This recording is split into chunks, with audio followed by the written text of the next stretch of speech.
we go. Okay, we are with Dr. Carlos Garcia. We're going to talk about how to prevent and treat the coronavirus or any virus, any cold, pneumonia, whatever it is that you have that you would like to release. Dr. Carlos Garcia is here to help us to kind of change the panic mode from fear to love. That's why I purposely wore my love shirt today, because I want everybody to know fear, nothing good comes from fear, only love. That's it. Love, we make the best decisions. So fasten your seatbelt, because you never know what you're going to get with Dr. Garcia. We're going to learn and grow together. Here we go, Dr. Garcia. It's time to dance. Here we go. The Lillian McDermott Show. We love, we fear, bridges we burn, we make mistakes, then we live and learn. When life gets tough, and it seems like your best ain't good enough. If you're in need of hope, you know where I'll be right here. Right here, and when you need a friend, you can count on me. I'll be right here, waiting for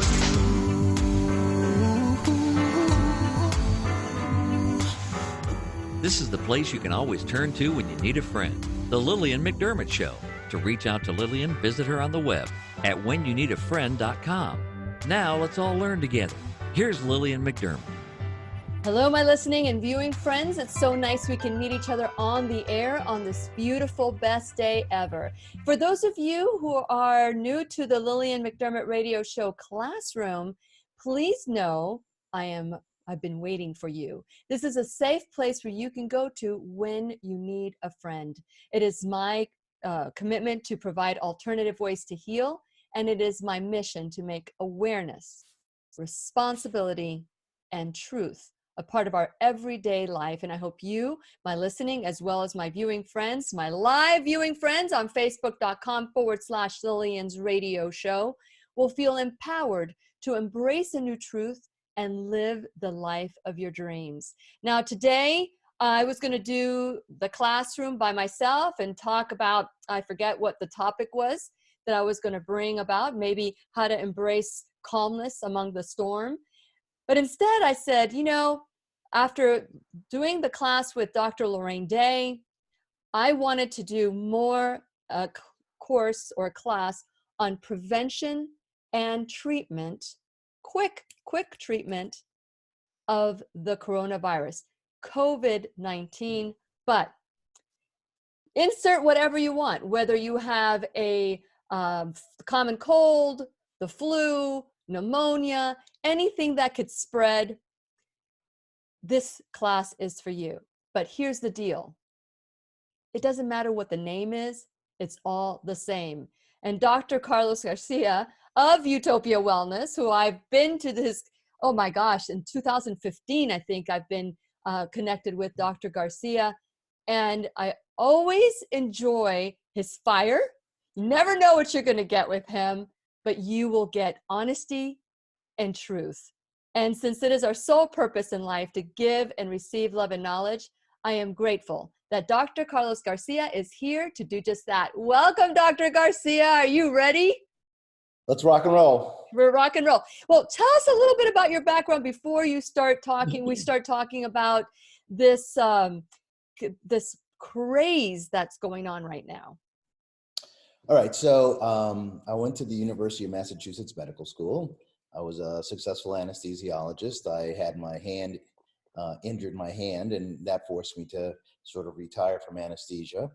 And I was very, very young at the time. I was less than 39 years of age, and sort of stumbled into what I thought was, what I knew was alternative medicine with one goal in mind, which was to look at and document the flaws in alternative medicine, because everybody who goes to medical school realizes or is taught that anything that's not allopathically driven, that is pharmaceutically driven, or some other branch of traditional interventional medicine has to be fake medicine.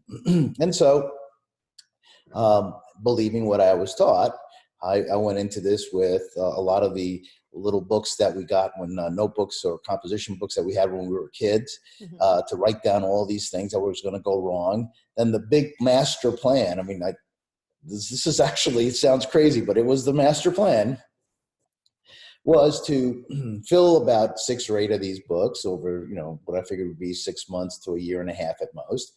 Go home, write a sitcom, go to Hollywood, sell a sitcom. That was, yes, the master plan. Okay, so, you always think about reality versus fantasy. So the reality was, I was able to get people off of blood pressure medication, type 2 diabetic medications. I was able to prevent amputation of limbs. I was able to prevent open heart surgery. I was able to prevent carotid artery surgery, which actually was very important because my dad was scheduled to have carotid artery surgery and he didn't need it. So I found out through a brash approach to thinking I knew it all, because I'd gone to school, and everyone knows that everything that's medicine is taught in medical school, that I knew everything or was exposed to everything. And so, I went into it thinking that it was going to be foo-foo. It turned out to be very legitimate medicine. It is very legitimate medicine. And what I did was then I opened up my eyes as to where to go and what to do. And then I started to look at different aspects of different diseases, see how things were being addressed or not addressed. And I found out that basically what happens is that the root cause of the problem is really not addressed. And actually what I learned was that mainstream medicine, as I call it, or traditionally allopathically oriented medicine, basically teaches people to palliatively treat all diseases. And so when you hear the word palliative, you normally think of cancer and palliative treatment. But when you think about it in the broader sense of the word, we don't have drugs that cure hypertension. We don't have pharmaceuticals that cure type 2 diabetes. We don't have pharmaceuticals that cure almost anything. So what we do is we have management of the disease. So we help you feel better while keeping you sick. And what we try to do at Utopia Wellness is understand and arrive at why you're sick. What is it that's driving your hypertension? What is it that's driving your depression, for example? And that requires time, and that normally has no reimbursement code. Oops. And so what people are forced to do is basically put patients through mills. The more you see, the more you make, even if it's a $20 copay, in order for for them to see a doctor. And then all they'll do is they'll be getting maybe one symptom addressed temporarily and come back in 4 weeks so that I can get my next copay or whatever the next thing is. So, we don't have healthcare, in my opinion. We have sick care. I'm not here to debate the politics of anything, because right now the world has decided to call this COVID-19 a pandemic. And so the first thing I did was I looked back at the 1919 pandemic and started to see how they approached it, and see one of the things that I like about the way I look at things is that I try to go back historically to see how people looked at things. Because back in the 1919s, comparatively speaking to today, which is basically 100 years ago, they didn't have the technologies that we have today. They didn't have the automation that we have. They didn't have the ventilators. They didn't have a lot of the different issues or a lot of the technologies that we have today. And yet, nonetheless, a lot of people did die, regrettably, but a lot more of them survived. And so we looked at what institutions did what to facilitate or to increase their survival rate of the people afflicted by diseases. And so when you start looking at the history, and then you can say, extrapolate forward, what do we have today that would have been very useful then, to make the death toll be less? Then at least for me, the way I think, and I'm not telling anyone to think like me, I begin to look and formulate and better understand the problems from a lot of the different works. For example, Otto Warburg, a brilliant physician and PhD, if I recall correctly, did extensive work with viruses. And even though he was a Jew, actually Hitler employed him as one of the master chemists or some researchers in his arsenal, to show you how when you really begin to understand certain things, politics kind of just dissipates. And that's what we're here to discuss is what you can try to do to mitigate what you're here to do, not the politics, because that's going to just bog us all down. And, the first thing I need to drill into people's heads are, we're all on the same boat, and this boat's called planet Earth. And so we're either going to sink together or we're either going to float together. Yes. But we need to get on the same path. And yes. And it's time to take an old axiom, which is the enemy of my enemy is my friend. And our enemy right now, according to what everyone says, is COVID-19. So if everyone can kind of just dial it back and get together, we should be able to do that. And then we can do whatever else, go back to business as usual, if you will. And everyone can go screaming again. Okay, so for those of you, your teachers' pets that are in the classroom right now, make sure you're sitting in the front row.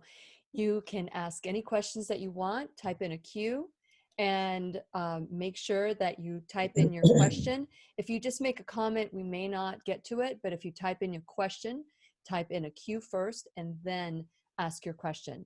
Okay, so with that in mind, you've done some research from the past. That's 100 years ago. It's amazing how we can put a man on the moon. We can launch a rocket with billions of dollars of money in there, but somehow the common cold hasn't been dealt with.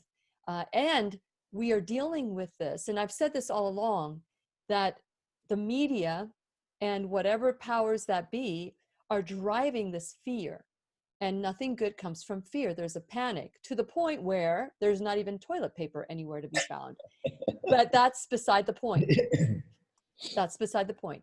I want us to understand and empower us, Dr. Garcia, to look for the research ourselves, because you can say whatever you want, but unless we have a place where we can go to and read the information that is beyond what you think or your opinion, then we need to adopt this for ourselves. And the only way we're going to do it is not just by listening to whatever you're saying, but to actually be able to research it ourselves, because then it won't be what Dr. Garcia said, what they heard in the classroom.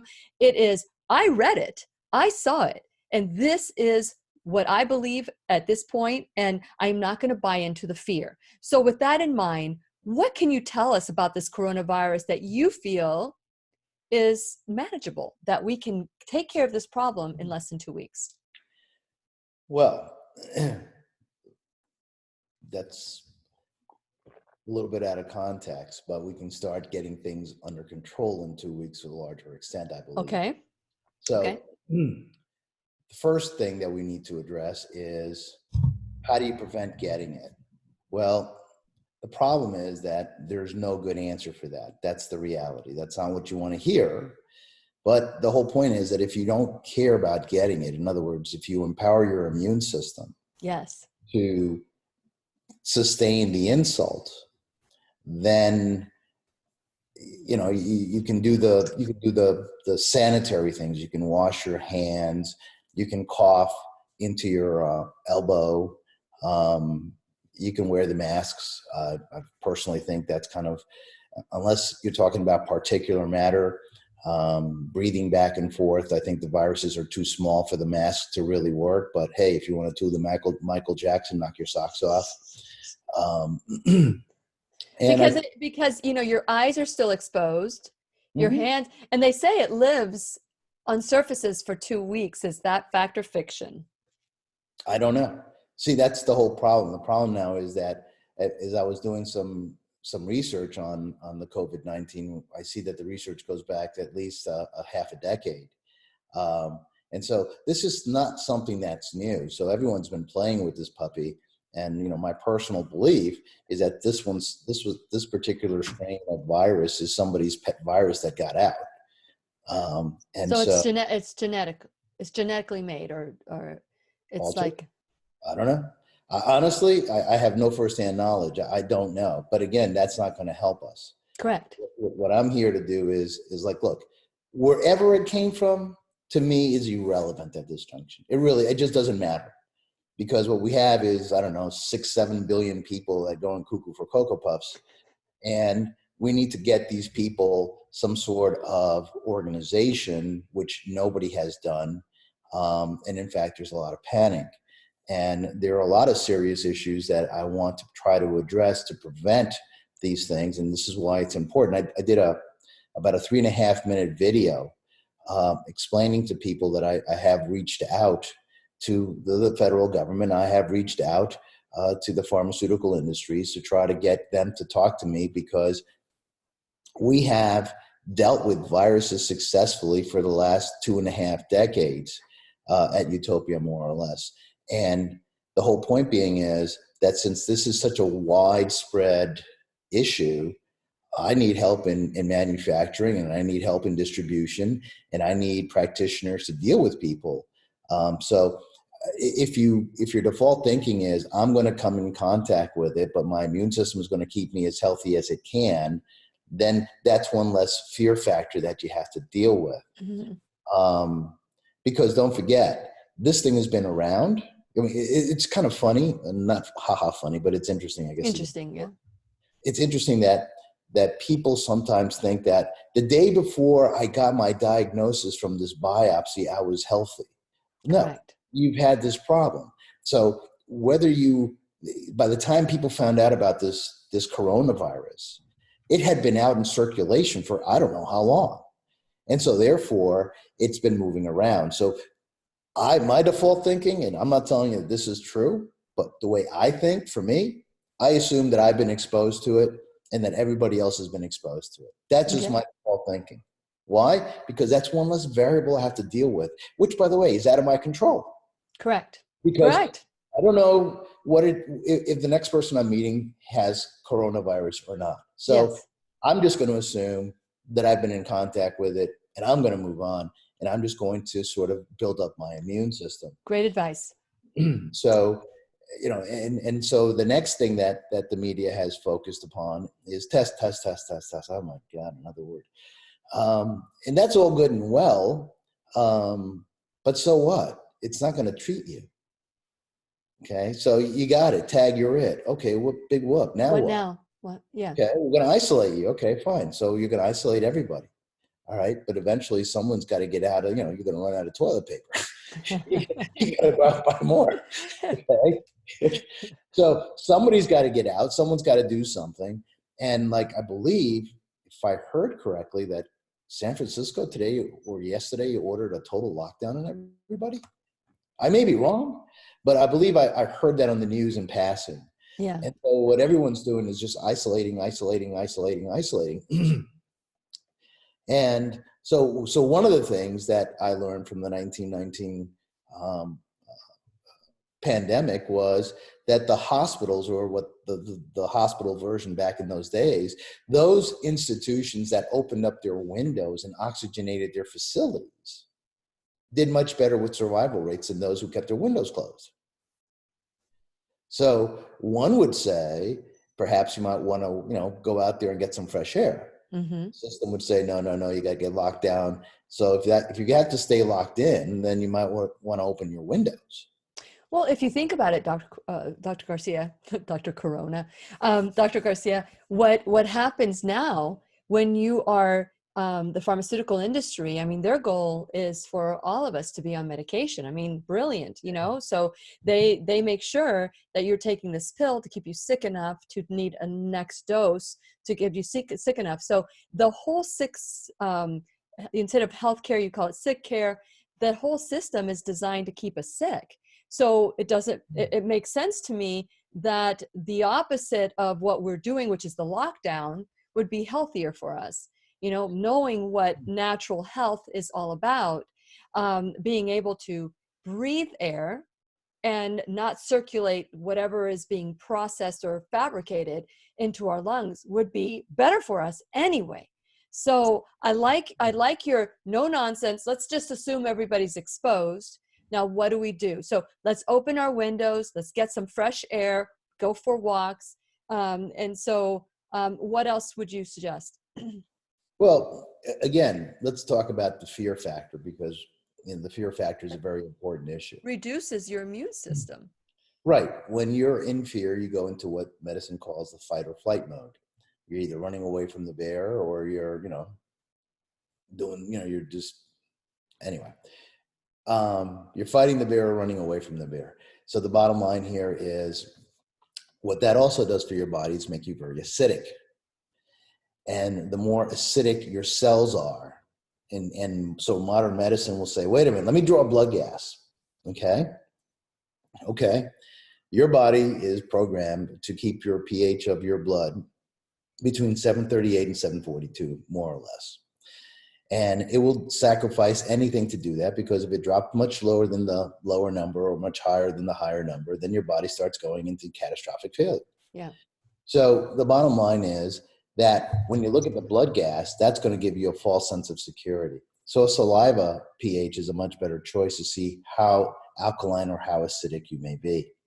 Some people will talk about urine, but that's a different discussion, and that's not going to be beneficial for us right now.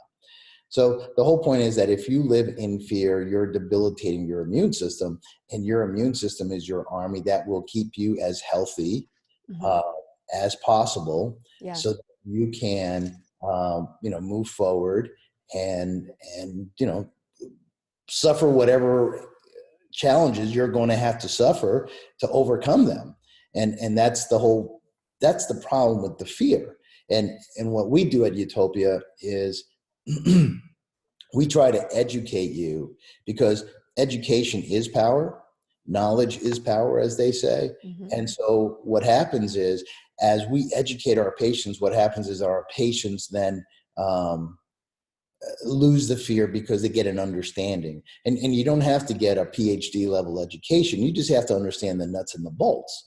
You'd have to have a very rudimentary understanding of what it is that we're asking you to do and why we're asking you to do it, versus treating you like a child, when you're a 38-year-old person, and saying, you're going to do this because I'm the doctor and I know more than you. I don't like that brand of medicine. But if you have 30 seconds with a patient or 5 minutes, then potentially that's what happens. But in my facility, we take the time to try to educate the patient, to take the fear out of it. Now, you're going to have worries. What if? And again, it's a matter of discipline. And the more trust you have in your body's ability to heal, the better off you're going to be. Again, and more importantly, and the reason I did the video is because there's a physician who is now the face of the government's medical team, a nice man, I guess. Never met him. He seems like a very pleasant, calm demeanor gentleman, who's basically said, look, we don't have a treatment right now. But what I'm here to tell you is that we do have treatments. Yes. They're just not pharmaceutically oriented, which leads us to the clash between pharmaceutical versus non-pharmaceutical, which is bringing me back around to the enemy of my enemy is my friend. Namely, if this is truly a pandemic, and people have declared it is, so let's just assume that it is. Okay.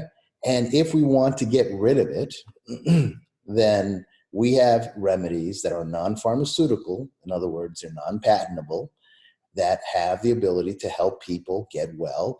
And if you think about it, if we shut down this economy, I have no idea how much that's going to cost, but it's certainly going to cost a few $1 trillion, I suspect. Yes. I have no idea how people value the economy's worth. But every time the Dow drops 1,000 points, I wish I had a fraction of whatever that's worth. I think I wouldn't have to do anything. Well, a lot of people are taking advantage of this time too. We have to be aware of that. So our fear is their gain. So with that in mind, let's go back to empowering ourselves. Okay. And so you said, open your windows, get the fresh air. What are other suggestions that we can do that are non-pharmaceutical that we can empower ourselves to do? Well, first of all, let's talk about fever. Fever is a very misunderstood Yes. defense mechanism for the body. Yes. Now, I guess for a non-disclaimer for all of us, both you and me, is that what I'm about to tell you is not your medical advice. I'm not giving anybody any medical advice. I'm just telling you the way I do it for me. And whatever you do, I suggest that you go find a competent medical practitioner and do whatever he or she tells you to do. But I'm not giving anybody any advice. Okay. Okay? Just you and I have. Understood. We're having a conversation. So in my family, I don't treat a fever less than 104. Now, people are going to say, oh my God, 104. Well, here's the way the body works. About 112 degrees Fahrenheit, the body starts to melt. And by that, I mean, we've all seen the Freddy Krueger person out there where they've got the scars in the face and it looks like he's got some sort of tendons all over the place. Well, when the body gets heated up for a significant period of time above 112 degrees Fahrenheit, literally the proteins begin to denature and melt. And when the temperature drops below 112, then they recongeal into whatever forms that they make, and they don't function the way they did before they melted. So therefore, 112 degrees Fahrenheit, people say, look, 104, 112, we're talking, hey, doc, we got 12 degrees. I mean, 8 degrees here. Yeah. And the answer is you're thinking of boiling water. You get the water, you see little bubbles coming up on the stove, you turn around to do something, you turn back, it's 15 seconds later, now everything's boiling over the pot and you're making a mess. Yeah. And that's not the way the human body works, but that's the way our minds work. Correct. Minds work within what I call our comfort zone.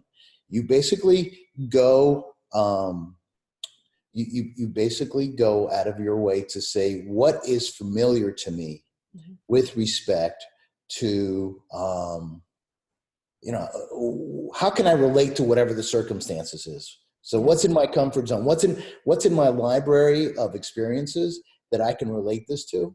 And that's our comfort zones for everybody, myself included. Yes. And so the first thing that people think of is if I put a simmering pot of water on the stove and I turn it around, when I turn back, it could be boiling over. If I'm at 104 degrees Fahrenheit, oh my God, I'm going to melt in nothing flat. Mm-hmm. And so they quickly go to treat a fever at 105, 101.5, or even at 100.5. And basically, in fact, it was Coley's toxins, if memory serves me correctly. Coley was a surgeon back in the late 1900s who injected dead staphylococcus into people and drove a very, very, very high fever for a protracted period of time. And what he was able to do was eliminate the cancer from it. In fact, his toxins worked so well that a pharmaceutical company made it. And the Coley's toxin was a very good remedy for cancers until about the 1930s. And then magically it stopped being made and chemotherapy took over. But that's another conversation. Another story, yes. But the deal is that fevers is one of the things that viruses don't like.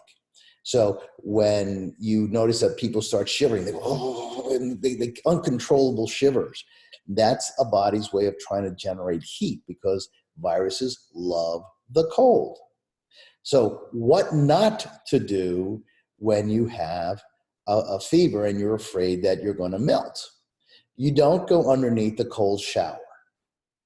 Most people say, oh my God, put them in a cold shower or put them in a cold bath water, cool them down. So as soon as you take somebody and put them in a cold environment, the pores, our sweat glands, are going to go and clamp down. And so what happens when you clamp them down is that the heat stays inside, and then thermally, you're just going to escalate the amount of core temperature. The core temperature is the temperature within the center of our body that goes into our cells. Yes. And so if you want to decrease the temperature, because that's what you want to do, and that's fine, take some Tylenol, okay? That's what we do. If we need to drop something, you take some Tylenol. But more importantly, drink plenty of fluids. Yeah. Okay, if you're sweating, do plenty of fluids. Personally, what I do when I'm getting the times I get a fever, I just throw on the blankets and just let it come on. I mean, I just stoke the fires by allowing me to sweat, but basically encapsulating my body in a cocoon of thermal insulation to drive up the temperature. And I usually break the fevers much quicker that way, personally speaking. Again, we're not giving people medical advice here. That's right. I'm just telling you what I do. So when you are at 104 degrees or below 104 degrees, you're saying just let your body fight the infection, fight the virus, because the virus does not like heat. It likes cold. So anything above 104, is that when you suggest using Tylenol or using some form of medicine? Yeah, that's what I do. Okay, perfect. And I'm not advising anybody to do that. I'm just telling you what I do. Yeah. I've learned about that. So, I mean, we don't have any of those medications here at the house. And so, I haven't had to deal with having fevers at all. If you just allow your body to defend itself and you build the immune system and you give it what it needs, it has a way to protect. It's amazing, Dr. Garcia. So with that in mind, if you have a fever, you're saying let the fever kill the virus. That's what I do. Okay. So the difference between many people and myself is that I trust my body to heal. And that's a huge statement because I've lived with myself for so long. I understand that sometimes my body takes a licking. But you keep on ticking. Well, you got it. But somehow I get through it. So therefore, getting through the entire system is the process.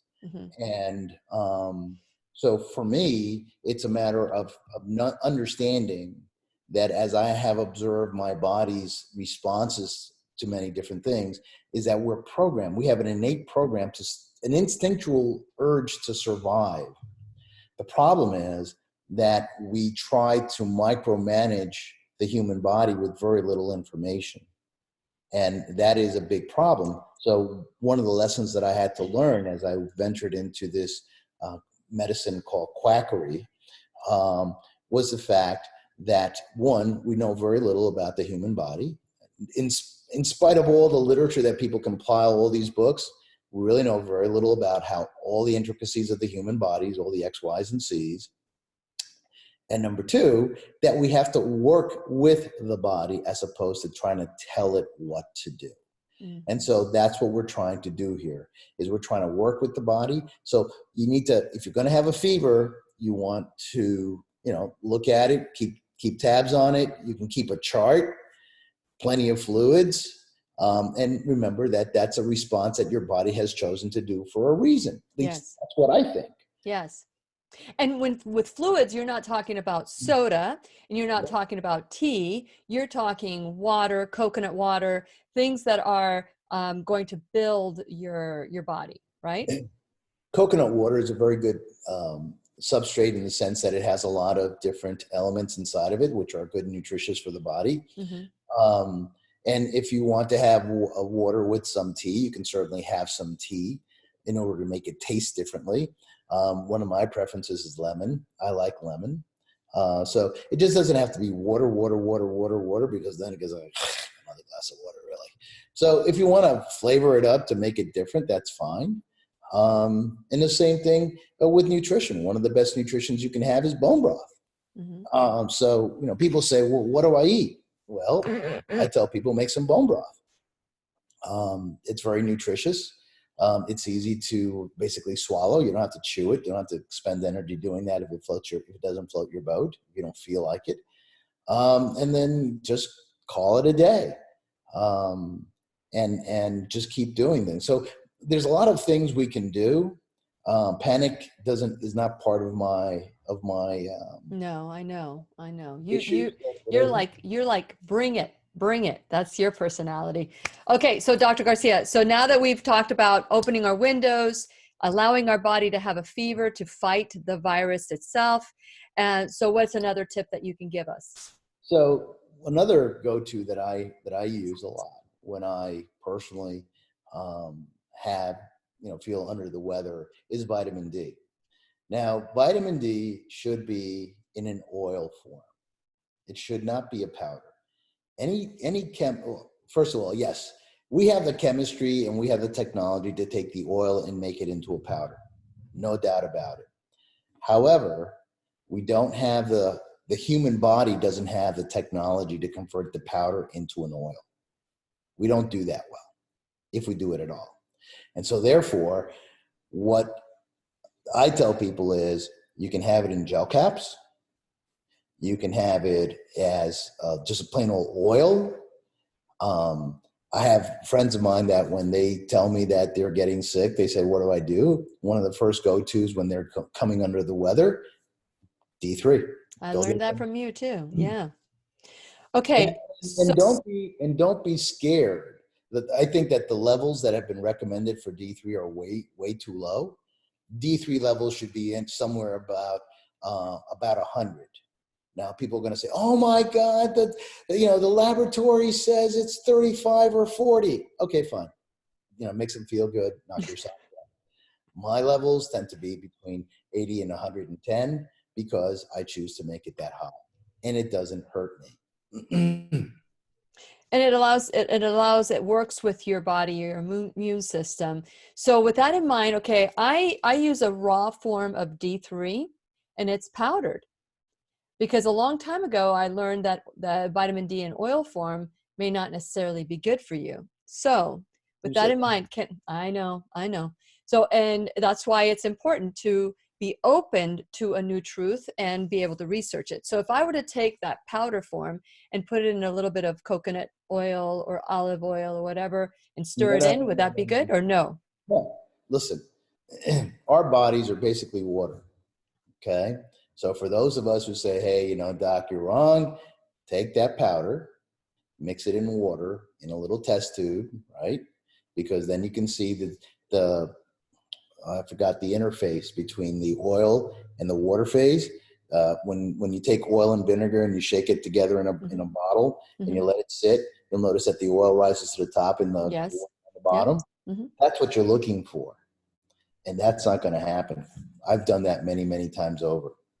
So what do you suggest? That I change my D? It's expensive too. The kind I get is like the powder raw, so you're suggesting that I not use that? No. I know you're not giving me advice. Right. I told you what I do. I mean, I use the oils. That's it. It's an oil, D-E-K-N-A, like a deck of cards. D-E-K-N-A are oils. They should all be in oil form. Anybody who says any differently, my question to them is show me where the human body can convert that particular powder into an oil, because I just don't understand that. I've never been taught that. I've never been able to find that. I don't think it exists. So when you use the oil, because I know that I remember one time I was sick and you told me, up your D to 50,000, whatever, but you balance it out with vitamin C, don't you? Sometimes yes, sometimes no. I mean, so with that in mind, Dr. Garcia, I apologize for, I'm trying to understand this and I'm hoping that all of you who are in the classroom, if you have any questions for Dr. Garcia, write your questions, put a Q first and then write your questions because many people make comments. I just want to make sure we address the questions. Okay, so with the D, E, K, and A, you say those should be in oil form. Because they're fat-soluble vitamins. Okay, and so should CoQ10, for example, or actually the ubiquinol should also be an oil. That's the form that we will absorb, ubiquinol, but people know it as CoQ10. Okay. So with that in mind, the oil absorbs into our body better, or it just helps us help me understand that. Okay, so see. It's an interesting point you bring out. Most people don't understand that one of the most intelligent organs that we have in our body is our digestive tract. So again, people think I'm going to take such and such a thing and it's going to go right into my bloodstream, and nothing could be further from the truth. Mm-hmm. I mean, think of it. When your body recognizes that you've eaten something toxic, you're either going to vomit or you're going to get diarrhea, right? So who tells the body to do this? Okay. I mean, there's no memo. You don't get an email. Okay. Or you go into lockdown mode. Okay. So yeah. So what happens is your body sees certain responses, certain sensors tell your brain, this isn't good for us, let's get rid of it. In some cases, you throw up. In other cases, you have the runs. And so our gut is a very intelligent organ. Yes. Our body is a very intelligent organ, and it all revolves about the supercomputer that we call the brain. Yes. And so therefore, when you start talking about things, it goes back to what I told you in the past, which is, personally speaking, I trust my body because I've learned that it's a lot more intelligent than I am. True. And so therefore, and I'm stuck with it, right? I can't sort of trade it in for a newer model. So the whole point is, if I'm stuck with it and I can't trade it in, then I have to live with it. And I've chosen to live with it in a harmonious way. I trust the way it works. Love it.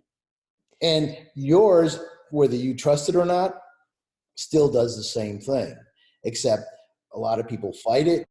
Other people don't fight it. I don't particularly fight it. I get along with it. And I try to figure out what it is that happened. It becomes more like a Sherlock Holmes adventure for me of figuring out what the heck's going on. Yeah. So your MD is more of a medical detective. So here we go. So with that, with the fact that because if I look at my D levels, even with the powdered form, it brings I have to take 5,000 IUs to bring my vitamin D up. And I am at, between 80 to 100 is where I like to be. My doctors say, no, no, no, no, no. So there's that constant conflict. And I've got to have, because not everybody thinks like you, Dr. Garcia. That for the one person that thinks like you or I, there's 100 trying to coach you against it. Like, have a fever, take a Tylenol. Or I don't want to say take a pill that brings your medicine down. I'm not trying to pick on Tylenol at all. If you like Tylenol, you like that brand, that's great. But I'm just saying that, again, it's counterintuitive. It's what the body doesn't need to keep it, and you keep it longer. So if you take that pill, then all of a sudden it's going to stop the body's process of doing what it needs to do. So with vitamin D, if I take the oil form of vitamin D, will that require less vitamin D? And how does it work with the body? Will it increase my D levels quicker? Is it more absorbable? Is that what you're looking? Well, again, it goes back to what I told you, which is if your body needs it, your body will absorb it. Now, what you've left out of the equation is, and this is what people do all the time, is that they say, I'm taking such and such, and because I'm taking such and such, this is the result. And yeah, they're taking X, but in the process, they're still having a normal diet, right? You didn't stop. You didn't stop eating and just take vitamin D, right? Well, I was told one time to quit vitamin D, that vitamin D goes into the muscle and it's toxic. And so I stopped, and within a short period of time, my D levels went down, and I felt it. I felt exhausted. I felt it. And so I went back to using a brand without oil, because that's what they were saying, that oil goes into the muscle. And once it goes into the muscle, it doesn't come out. So that was, what at the time. So I've gone back to taking vitamin D, but I went, instead of oil, started using a powdered form. But this show's not about me. I'm just saying, I want to understand the power of D. Stop for a second. Yeah. Okay. If the idea is that the fat is going to accumulate in the muscle, then why do people have fat pads on their abdomen? Why not have the fat pads in their arms, their legs? Okay, so you're going to store fat in a fat-friendly environment. Okay, that's why people have Michelin tires. Okay, so therefore, If you're a Pirelli fan, then you can have a Pirelli tire too. Okay. So the deal here is that the fat stores in fat stores. And that's number one. But number two, again, if your body needs something, then your body will absorb it. And if your body doesn't need something, then your body will not absorb it and be eliminated. Mm-hmm. Okay. But the problem here is that if you were to tell me, okay, look, I just had a vitamin D fast. All I did for a week was do nothing but eat this powder and water and nothing else, then your statement is true. Mm-hmm. But I suspect that's not been the case. And because it hasn't been the case, what happens is that you assume and presume that because you're taking this supplement, that supplement is responsible for the outcome. But it's not in a sterile environment. Now, personally speaking, I hate research. I just don't like it. Playing with lab rats just didn't float my boat. And so for me, I'm looking for a final result of if I need to have a patient get their vitamin D level above 80, I don't care how it does it, okay? But the deal here is that when people make comments like this, they leave out of the equation is that they have also had other nutritional consumptions, by the way, which also has vitamin D. What? Other than the sun? No. But like, you don't think a cow has vitamin D? Oh, I see. Don't you think chickens have vitamin D? Fish? Okay. So we start consuming other food sources which also has vitamin D in a natural form. And therefore, we become exposed to a lot of vitamin D in this period. And by the way, we become exposed to a lot of other stuff that it's just not all absorbable. And so you can't necessarily say that. When I talk to my buddies and, they call me and say, hey, Carlos, I got, I'm coming down with the flu. What do I do? And I just tell them what to do. They're just chugging it down. I'm sure that half of what I consume when I think I'm going to get the flu of any kind or a viral disease, sure, half of it goes away, but I really don't care. And personally, I've taken as much as 1.5 million units of vitamin D in a day. I know, you've told me that. You got better. You had was it the pneumonia that you had? Oh, I don't know what the heck it was. Yeah. People worry about labels. Look, it's sick, it's respiratory, let's get rid of it. That's my attitude. Okay, so when you're doing the oil, does that require less, or you just take whatever you need? How do you know, like with vitamin C, you've had too much vitamin C when you get diarrhea. You know that. This puppy tells that puppy what to do. Okay. It's not, what you're talking about is micromanagement. Okay. Oh my God, don't take more than 5,000 international units or you're going to die. Danger, Bill Robinson, danger. All right. That, that makes people feel good. All right. Knock your socks out. My attitude is, look, there's no LD50 that I've ever heard about for vitamin D3. So therefore consume it. Okay. When you need to, your body will absorb what it needs and get rid of the rest. That's the way I think. Again, we're not giving people advice. I'm just telling you what I do for me. Yeah. Okay. And you're talking D3. You're not. Okay. So D3 is a form to help build your immune system and fight whatever you have. What are other things that we can do to continue? What is in your toolbox? One of the things that's very, very useful for viruses is vitamin C. And so people have to be careful about oral vitamin C in the sense that if you take too much too soon, you will get the runs. And so, the $1 million question is, my God, how much of it do I take, and so forth and so on. So I tell people is, my advice is try 500 milligrams, see if it gives you the runs. If it doesn't, try it again during the day. And you'll notice that when you reach your current tolerance of vitamin C, you'll start getting loose stools or potentially some diarrhea. Mm-hmm. Okay? Mm-hmm. Now, here's something that people really need to take into account.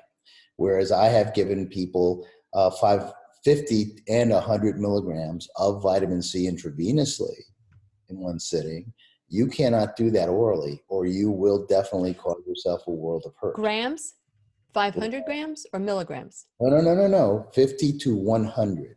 50 to 100 50 grams. grams. Grams. I thought you said milligrams. I just wanted to clarify that. Okay. Yes. So when I use vitamin C in my facility, we use vitamin C intravenously, and you can use grams, and it's safe. However, you cannot do that with impunity orally, or you will hurt yourself. Absolutely. I mean, not only plop yourself in the toilet, but you don't need toilet paper, because you're not going to stop getting off the toilet. That's where the bidet comes in. Yes, exactly. No, there's no chance that you're not going to be there. There's no bidet necessary, because you're getting off the john. You're going to stay on it, okay? And more importantly, you're going to dehydrate. So you will cause yourself major catastrophic problems by taking a huge overdose of vitamin C. And that brings us to another point, which is a lot of people look at nutraceuticals or the kind of medicine that I practice as either quackery or foo-foo medicine. And if they're going to take it as, oh, if a little bit is good, a lot is better. And so they don't respect products such as vitamin C. And so they figured, well, the doctor said take 500 milligrams. What the hell? I'm going to just take 1,500 milligrams or more, And if he says once a day, I'll take it 4 times a day or whatever, because it's only a vitamin. Mm-hmm. You're going to get yourself in a world of hurt. Remember that the pharmaceutical industry sent a boatload of scientists at the turn of the last century to go talk to what they would consider witch doctors to find out what plants were used to treat what diseases, only to take out one portion of the plant and use the plant that portion in and of itself. So pharmaceuticals, again, have their origins in natural plants and other elements that we need and we use. And so one of the biggest mistakes people make, as I said, is believing that this is foo-foo medicine, that this really isn't something that they need to take seriously, that if a little is good, a lot is better. And actually, one of the toughest lessons I had to learn when I was in this journey of mine for the last 25 years or so is that less medicine sometimes is better medicine. So less is sometimes better than more. Yeah. And that was a tough thing because everybody wants to do. So it's important that we do that. But, there are many different things that you can do. Iodine is another good one that you can take. And it's interesting because most people misunderstand iodine. Most people associate iodine with thyroid. However, iodine is used by every one of our cells, including our heart cells. There's a drug called amiodarone that has horrific side effects, and its purpose for existence is to deliver iodine molecules. Go figure. Right? Can't patent iodine, but you can certainly patent amiodarone. And in fact, one of the myths in medicine is that once you start on amiodarone, you can't get off of it.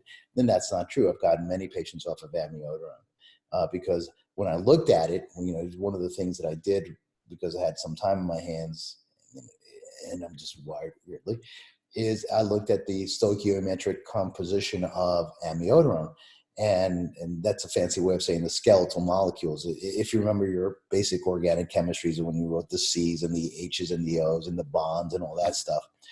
And what stuck out of the animal was that it had 2 iodine molecules. I was, oh my God, this is just to deliver iodine. Why don't we just give people iodine? So, give people iodine. Common sense. Common sense. It's not usually common or makes sense, right? Correct. So with the iodine, vitamin C, so we have vitamin C, we have vitamin D. You earlier talked about D, E, K, and A. Is there a particular amount that should be? Because I know that the daily required amount is not very good. And so other than following our intuition, because we don't want people going out there and having more as opposed to less, which you say less is better. So what do you suggest are some of the amounts for the D, E, K? And are you talking about K2, K3, K2? Well, I mean, it all depends what you're talking about and what you want to do. Everybody is different, and everybody's circumstances has to be addressed. Mm-hmm. Are we talking about a person who has an ileostomy? Are we talking about a person who has a competent gut? Are we talking about a person who has other issues like IBS? So depending on what the person's problems are, depending on what the advice is going to be, it's not one shoe fits all. Correct. And, I totally so agree with that. you've got to sort of, you see, one of the facets that people need to understand is that most of medicine is designed around this concept of the concept of the church, the science-based medical church. It's a belief structure. Okay. And that they want to do is it's got to be medical based. It's got to be scientific. It's got to be this. It's got to be that. And that all would be outstanding if we were robots. The problem is that we're not robots, or that's not a problem. The good thing is we're not robots. So therefore, it can't be a science, because one shoe doesn't fit all of us for various different reasons. And so therefore, as long as we remain human, medicine will always remain an art. And for that, you need a good practitioner, because you have to sort of tailor make the medical program for somebody, even if they're identical twins, because medicine doesn't take into account the emotional component associated with how our bodies react, how we react, Yes. what traumas we've suffered, how we've processed traumas, how we've processed many different things, which are very important when it comes to this. So, for example, we go back to fear, okay? When you're in the fight or flight mode for the bear, okay? Well, when you are running away or in fear or something, you're not interested in digestion and absorption. You're interested in running. Mm-hmm. So you're into like, I'm not going to process whatever I ate for lunch. I'm going to basically fear for my life, run as fast as I can, and then we'll deal with processing food and nutrition at a later date. So if you're living in fear, in a tongue-in-cheek kind of a way, it almost doesn't make any difference what you eat, because you're not going to be processing it efficiently because you're in fear. And right now, everybody's in that panic mode, Dr. Garcia. So, you know, a sniffle, I went shopping during this time because I needed to prepare for, you know, my mom coming over and staying with us. And I remember there was a smell in the building, and because I'm sensitive to smells, I sneezed, and I sneezed like that. I didn't go, blah, you know, I didn't do that. I wasn't a sprinkler. And everybody that was around me laughed. It's like, oh my God, she's contaminated. Which, you know, basically I say, you know, that's how the Germans, the Nazis, were able to kill the Jews. And that was okay, because they put the fear that the Jews were the problem and not anything else. So here we are, we're going back into history. You've gone back 100 years to 1919, but, you know, and see that there are patterns, but we don't go back to look at these patterns to say, hey, listen, this is what's causing the problem. It's a distraction. It's a distraction to look at politics. It's a distraction. It's all a distraction. So as we are taking care of ourselves and looking at our intuition, you know, whether it's letting the fever run its course, but to be prudent, keep an eye on it. Coconut water, make sure the coconut water is 100% coconut water and not all that stuff that has all these fillers in it. Vitamin D from oil, gel caps, as you mentioned, Dr. Garcia.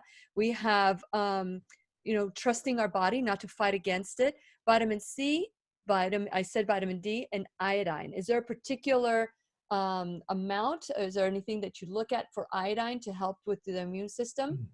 I like liquid iodine. I tell people paint it on your skin. If it gets absorbed right away, you're exceedingly deficient. So your body's talking to you. If it stays tacky for more than 10 minutes, then your tank is pretty full. Okay. Again, not everybody is iodine deficient. And by the way, the myth is that if you take iodized salt, that it's going to give you the iodine you need. Nothing could be further from the truth. Okay. Again, these are very important issues that need to be addressed.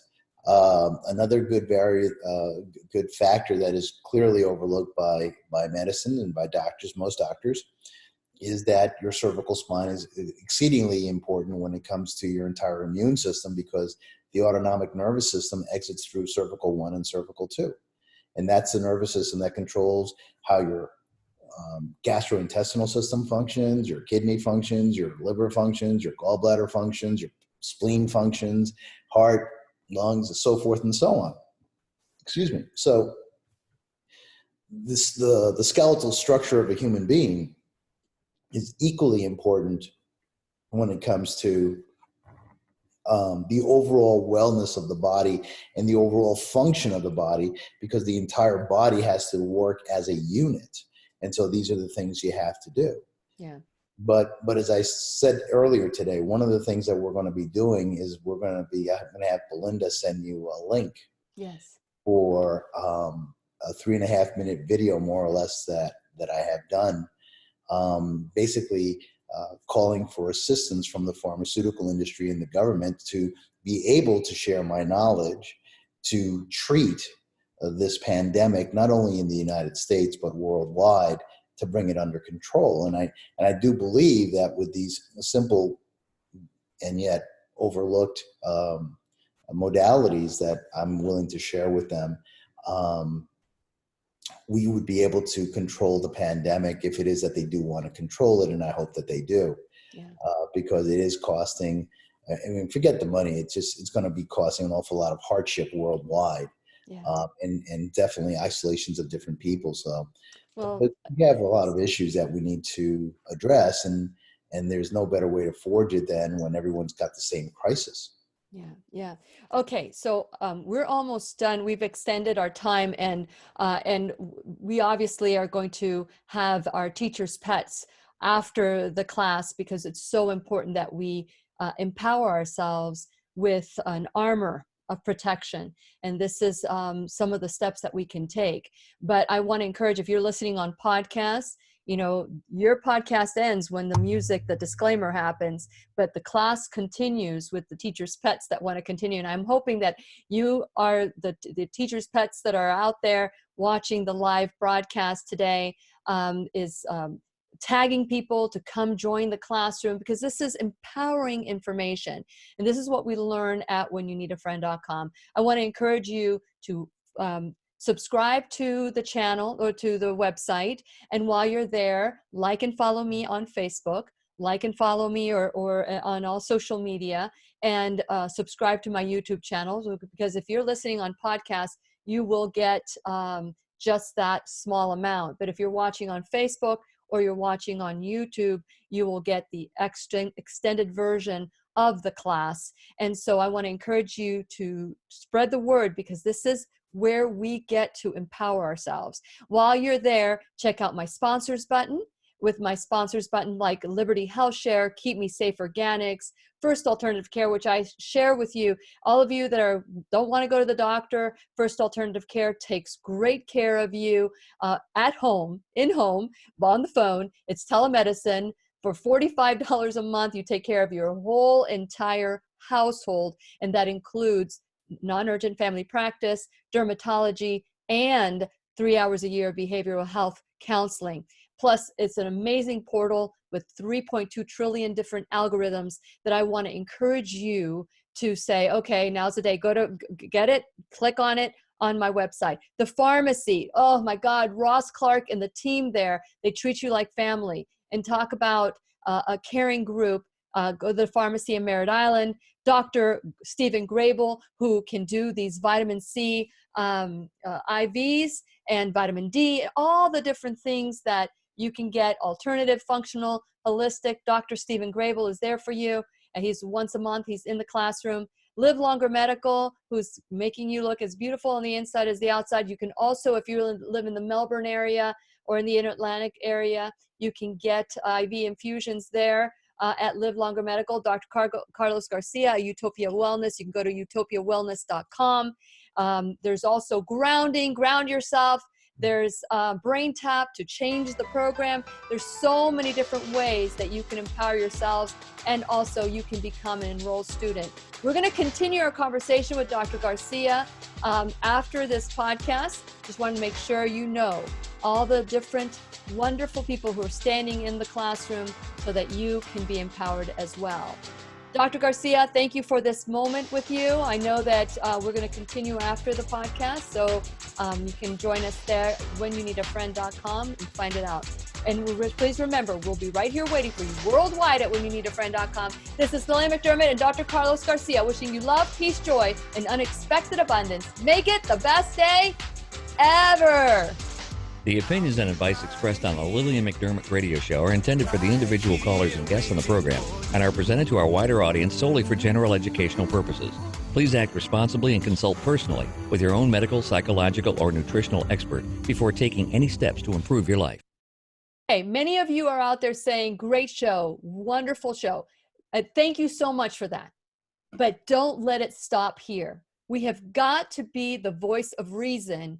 With all this fear, we need love. We need to be able to bring sense into the nonsense that's happening out there, the fear. Like, for example, if you're being very careful and you go to the grocery store, you're being exposed to people you don't even know you're being exposed to. So I want to encourage you to build your immune system. This is one of the reasons Dr. Garcia, and I don't know where Dr. Garcia went to, but I'm sure he'll be right back. But these are the things that just don't make sense. I don't want to get into the politics of it. I don't want to get into all the other stuff that can turn people away. But what I would like is for all of us to see that we have a very intuitive body that will help us heal. If you believe you're going to get sick from this, you will. Right, Dr. Garcia? If you believe whatever you think you will do. That's right. Well, So, okay. So with this, have you given us all the tools in your tool bags, or is there anything else that we can do to build our immune system and treat, if you start getting sick, treat it? Those are pretty much a lot of what you'll need is antioxidants. You can use zinc. Zinc's another good product to use. You can use zinc lozenges, suck on 3 to 5 a day, depending. Garlic is great too. Sorry? Garlic is great too. Well, garlic is and also it keeps the vampires away.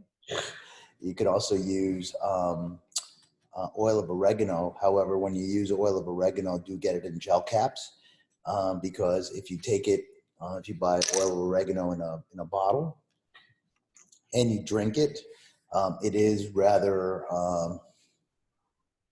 it hurts. I mean, oh, okay. It doesn't hurt you, but it's just like, when I've tried it, it's the same. Yeah. Well, no, it sort of has like a burning sensation to it. Mm-hmm. It doesn't necessarily have it's not going to be harmful for you, or at least hasn't been, but I did it once and that was more than enough. That's a preference. So you're saying a preference for you, because I can do a little drop, and when I start feeling that scratchy throat or whatever, I do a couple of drops. Sometimes I've done a lot more, or just put it in my water, just take some drops and I drink it. But that's diluted. I'm talking about when people take it and they drink it straight. Okay. That's a little bit, same thing with iodine. You take iodine, dilute it, it's more palatable.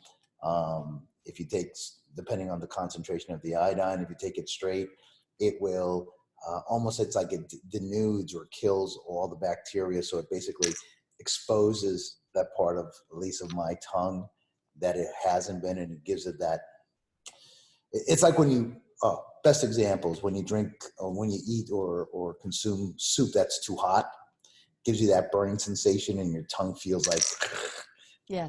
That's what iodine or oil of oregano can do if you don't, at least if I take it straight. And so I do it in gel caps. You can get oil of oregano in gel caps. You can do garlic capsules, and just in good water. Drink good water. Okay. It's important to you. And again, you can get some alkalizing. We have some cartridges that people can buy.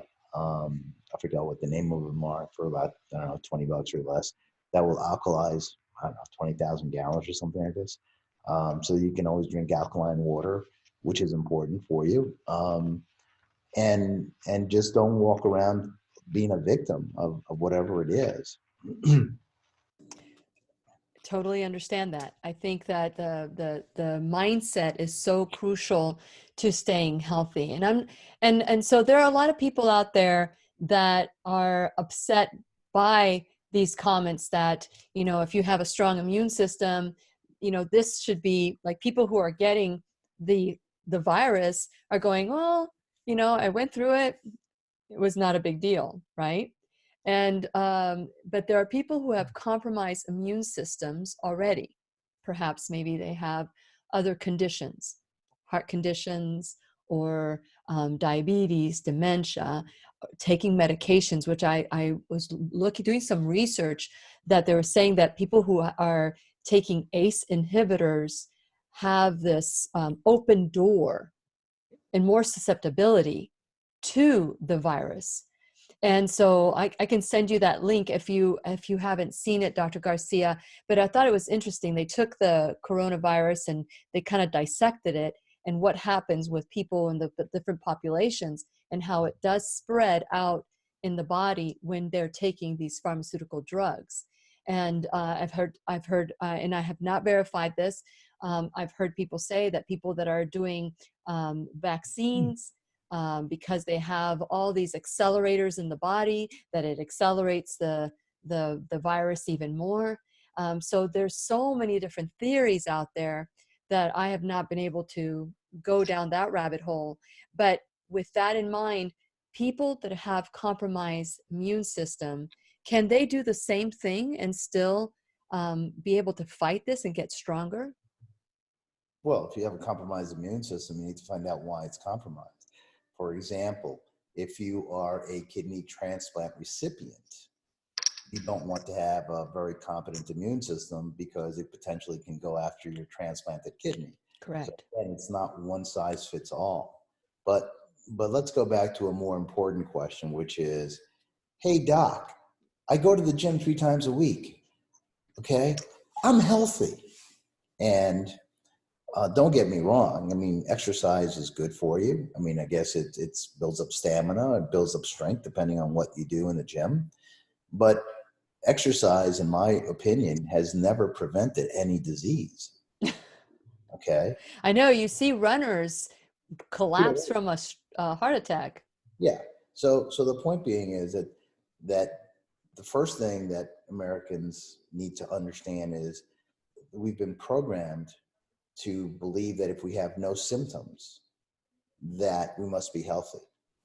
And this is why they invented idiot lights in cars, because people would drive a car until the engine seized. So then they decided, well, we need to give these folks some warning that something's got to be done. But we don't have our body check engine lights. And so what we do is we use it, we abuse it, and then when it breaks, we try to find some intervention or some quick fix to put a Band-Aid on the problem without looking at why it is that we broke it.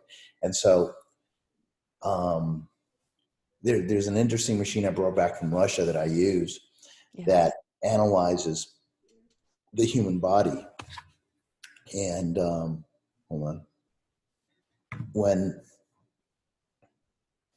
the human body, what happens is that the body has a way of compensating. It'll rob Peter to pay Paul to keep the body afloat. And so what happens is that if you think of your organs and you see that this organ's going down, well, these guys will try to compensate for this deficiency. Yes, yeah. They'll work less efficient, so they'll go down and somebody else will do it. So basically you set up a domino effect. Mm-hmm. And now you add a simple viral flu. It doesn't even have to be corona.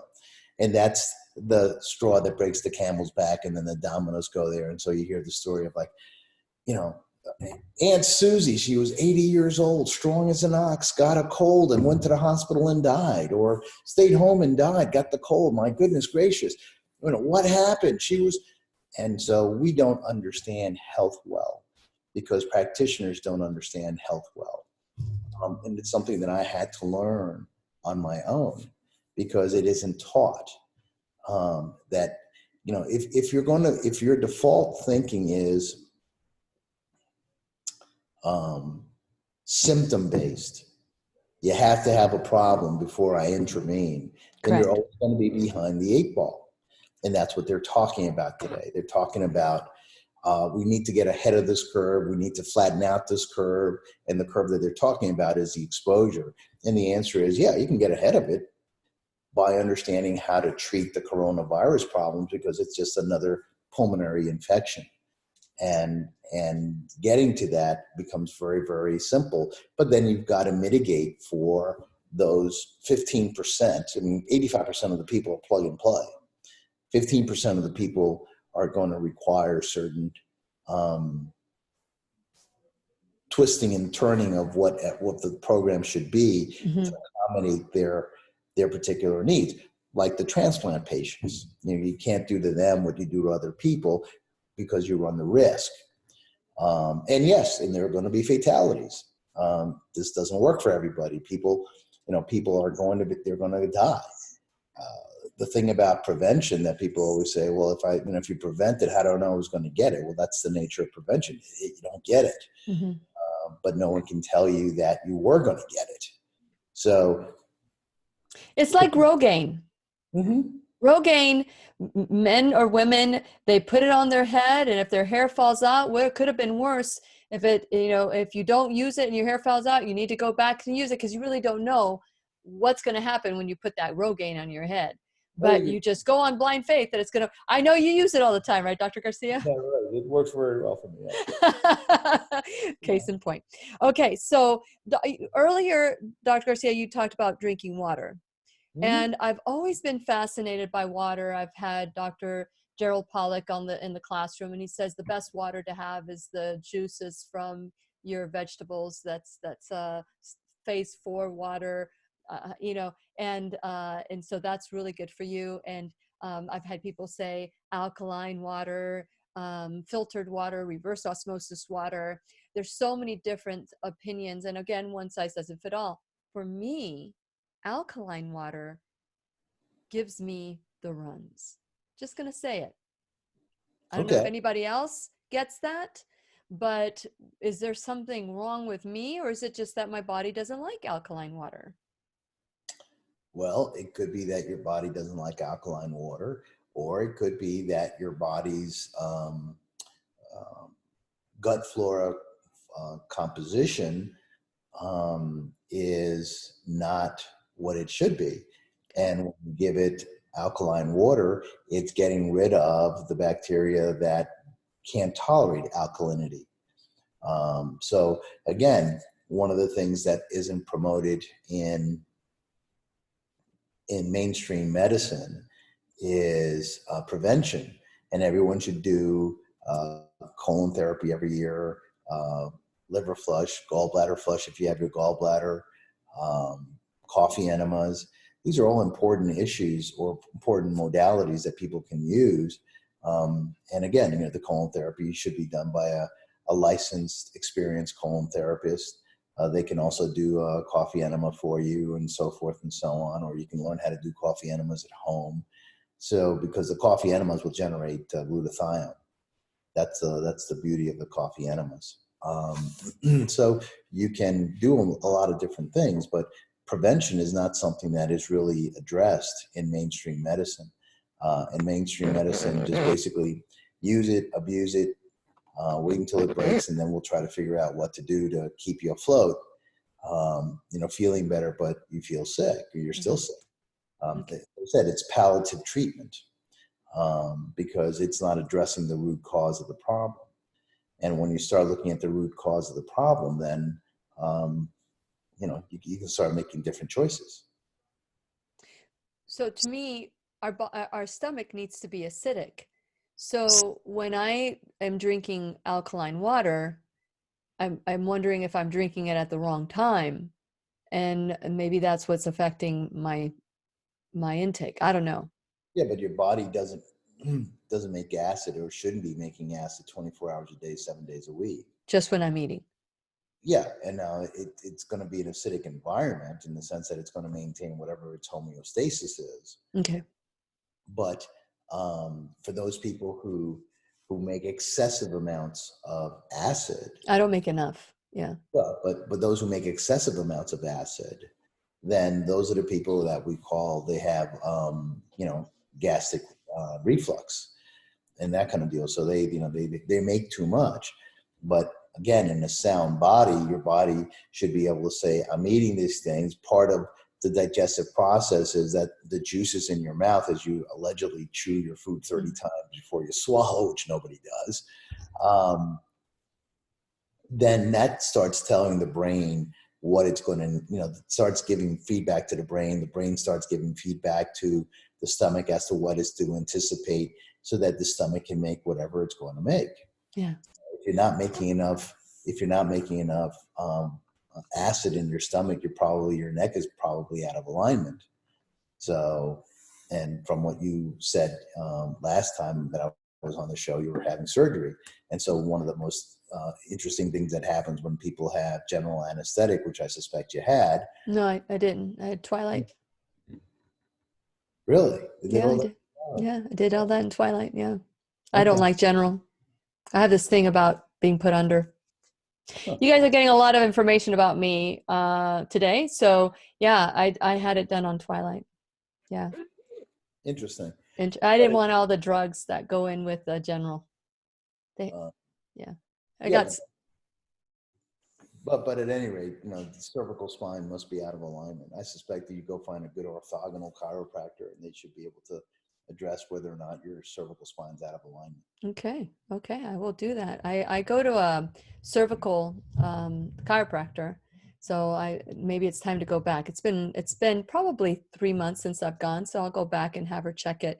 So I appreciate that. Now I have a question from Kimberly, Dr. Garcia. She wants to know about hydrogen water and what your opinion is about hydrogen water. I'm not sure what she means by hydrogen water. They're actually they're putting tablets in water to enhance the hydrogen. Why? I don't know. Maybe Kimberly, I don't know if you're still on, but if you're able to be, that's kind of the latest. It's hydrogen water. Yeah, but again, that's again, you have to watch out. In America, everything's about profit. And so they'll spin things off, or they'll go to, God knows, Timbuktu, for example, and they say, oh my God, the hydrogen concentration of this water is higher than normal in other places. And so therefore, these people are living to 102. So let's go bring hydrogen water, take it out of that natural environment, and just say, if you just take this product, it's going to work. And that's not true, but it'll make you some money. And that's what you see a lot. I mean, there was a group of Russians that they found in some sort of elevations, and another group that they found in South America, during the last 15 years. And these people have very long lifespans. Mm-hmm. And they found out that the water content was high in minerals or what have you. And so they went in there, scarfed up a lot of water, came back in here and sold it into America, saying this is the water that they drink and the water's responsible for this, and so forth and so on. Well, again, this is what happens when you take shortcuts. They don't look at the entire, how do these people, what's their society like? How is their stress level? What do they do? What don't they do? And so forth and so on. So if you're doing just one thing, there's no magic bullet for anything. It has to be a concerted effort to try to look at the entire process globally. Very good. Very good. Okay, so we're talking today to Dr. Carlos Garcia of Utopia Wellness. Utopia Wellness is in Oldsmar, Florida, and I had mentioned that Dr. Grable and Live Longer Medical, you can get IV infusion vitamin C, which that was the first thing I did.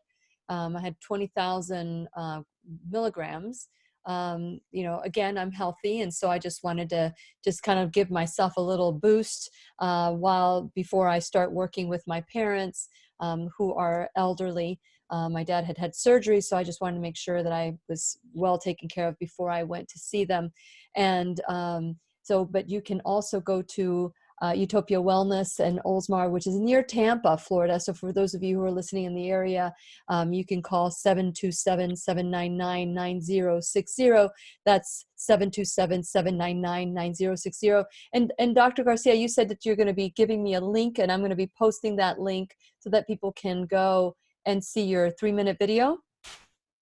Yeah, it's what I did was I formulated a more comprehensive and much more aggressive program to deal with pulmonary issues. Oh, okay.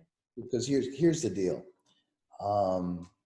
If the government is right, and I'm particularly hoping that they're wrong, not because of being big government, and indeed a lot of patients wind up needing ventilators or get pulmonary issues and require hospitalizations. We're not equipped for it. Correct. Okay. And so we are not there, so we can beat that curve if people pay attention to what I have to offer.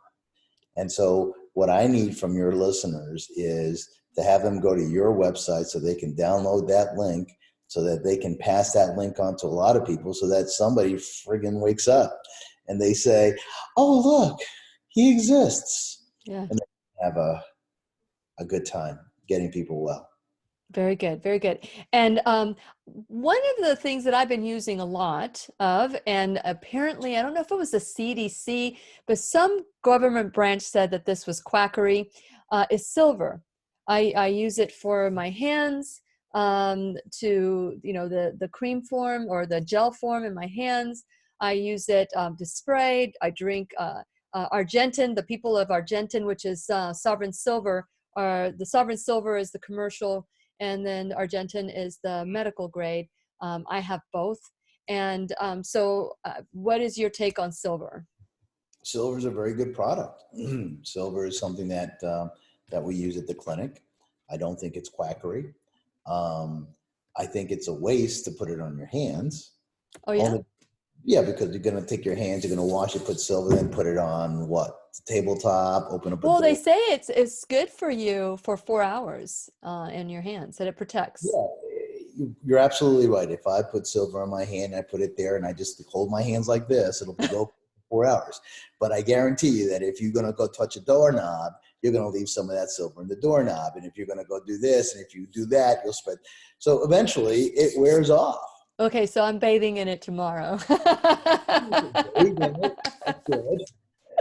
But the whole point being is that, again, these are things that people are obsessing about. And so one of the questions that hasn't been asked is, so, everybody goes by, hey, let's fist pump, or, do this or that. What? They have to tell the general public something. The sheeple need to be taught what to do. And so therefore, they're going to come up with these sillinesses. It's like, you can fist pump, you can do this, but if a person sneezes, I know. Then all hell breaks loose. Run for the bear. Run away from the bear.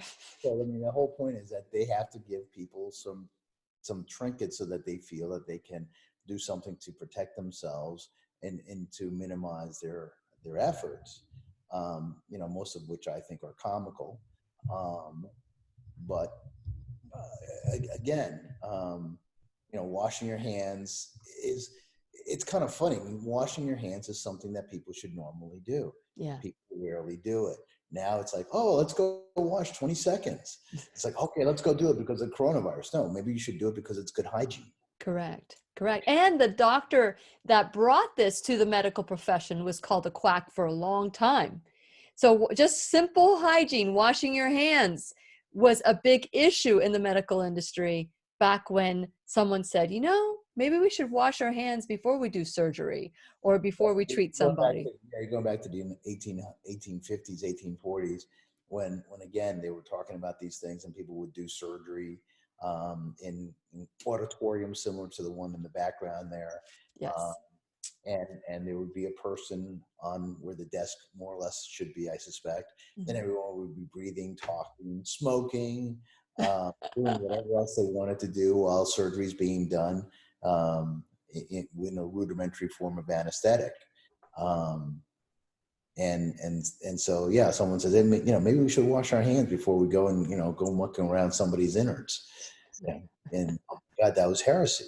And that's part of getting people outside their comfort zone. Yeah. There is resistance to people getting outside their comfort zone. There is. And so I love your philosophy, Dr. Garcia, before we leave, which is we all have it. Just pretend we all have it. And we just need to embrace our bodies, allow our bodies to heal, do whatever it takes to, whenever I start feeling a scratchy throat or anything, I start sucking on garlic. I apologize to my husband first. That's the first thing I do. And that's kind of stingy. Like Robert will get a blister when he sucks on garlic, but with me, I'm okay. But I just suck on garlic. The next day I'm great, And so I know now that there's some pills that you can take that you don't have to suck on the garlic, but it keeps the vampires away. And that's always good in today's world. And I want to encourage, it's all about love. It's all about love. I want us all to be kind to one another, and not have this mob mentality that if you are not in the do you know Dr. Thomas Lodi, Dr. Garcia? Yeah. So Dr. Thomas Lodi, he lives in Thailand right now, and he has a cancer clinic over there. He has a clinic that treats the body to heal, because in Thailand they allow certain things without rating you, and so Dr. Lodi calls it allopathetic, and so he was allopathetic. And he has now saw so many people healing from what he thought too was quackery. And so I love it when a doctor can see facts, and it may not agree with what they've been taught, but they're curious enough to want to learn more. So Dr. Lodi, when I've spoken to him, because you're thinking the whole world isn't shut down, Dr. Lodi goes, there's nothing going on here. We're not even worried about it over here. And so we just have to have that mentality of all is well, spirit, mind, and body. And whenever I hear somebody sneeze next to me, I talk to my body and I say to my body, I am well. My body is constantly healing. And I go through this mantra. Do you have a mantra, Dr. Garcia, before we go? No, look, you look at kids. Kids do whatever they want. They play in the mud. They do everything else. At least I did when I was a kid. And you never thought about getting well. And that's because it's an innate belief structure. You don't have to keep reminding yourself of it. And that's one of the things that I really don't like people to have, is a lot of mantras, because it's a crutch. And it's like, let me rephrase it. Do you have to get up in the morning and remind yourself you're a woman? No, because my program is I'm a woman. Well, the program that we've had all along is that go to the doctor because the doctor will heal you. I need to tell my body until it becomes I am woman. For me, I am telling my body and reminding my body that it can heal, and it does heal, and it's constantly working for me. Right. Because the fear that from all this stuff will allow us to go back to what we were programmed to believe, which is the doctor will heal us, or if you get sick, you can't stop it. Once you're on medication, you'll always be on medication. That's the program I grew up with, Dr. Garcia. So I'm still new since 2013, 2014, where I really started embracing this new truth. But my point to you is there's nothing I can tell you, show you, or what have you, that will quake your self-belief in that you're a woman. Okay? Correct. Because it's a knowing. And that's, if you raised me as a man since I was a little girl, since I was born, if somebody raised me as a little boy to believe I was a boy, then that might be something that we would need to talk about. But you're missing the point. The point is that there's a knowing. Yes. And when you know, then you don't need to remind yourself. And so it's the knowing that people need to achieve. Of And course. and that knowing, right? The reason that and I pick female and male because it's a very simple, No, then that's a great example. is the fact that you trust that no matter what happens, you're still going to be a woman.